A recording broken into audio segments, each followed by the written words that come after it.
certain hoods, and you'll see Jake, and then you'll see maybe a Mexican walking down the street, then you see some Puerto Ricans, Ephraimites. So for the most part, they're all oppressed together in America and around the world. It says the envy also of Ephraim shall depart, and the adversary of Judah shall be cut off. Ephraim shall not envy Judah, because Judah was set up as the head tribe, and Judah shall not vex Ephraim, meaning they're going to come together in love. It says, but they, future prophecy, shall fly upon the shoulders of the Philistines. These are the nations around about Israel when Israel was together.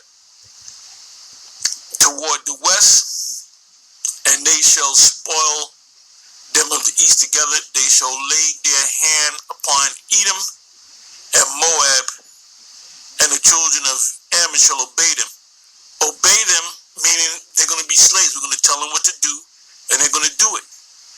So you have the Philistines, which goes back to Mizraim, which are the Egyptians, as one of the tribes of sub-nations of Mizraim.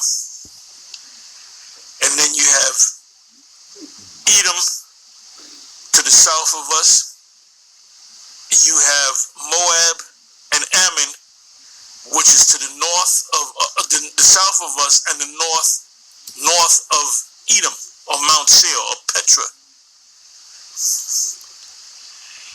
And the Lord shall utterly destroy the tongue of the Egyptian sea, and because there's going to only be one tongue, that's what you call Hebrew, and with his mighty wind shall he shake his hand over the river, and shall smite it in the seven streams, and make man go over dry shod. And there shall be a highway for the remnant of the people, of his people, which are Israelites, which shall be left from Assyria, like as it was to Israel in the day that he came up out of the land of Egypt. So when Israelites were captive under the so-called Egyptians, Mizraim, the Most High opened a way for them to leave Egypt and go into the wilderness for 40 years, and then receive the promised land. So the same thing is going to happen again from wherever we're located. Let me read the 16th verse again. Isaiah 11 verse 16. And there shall be an highway for the remnant of his people, the Israelites.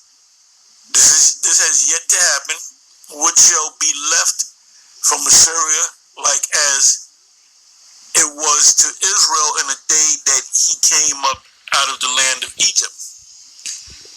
It also says in Ezekiel 37, which is one of my favorite chapters, it speaks about the dry bones coming together, and sinews coming upon it, and flesh coming upon it, and breath being covered, and breath being put in them. When you read that scripture, the last couple of verses, it says how that the Most High is going to cause us to go back to the promised land, and the Most High is going to set up David, which David is going to be raised back up again. So Isaiah the 11th chapter is yet to happen.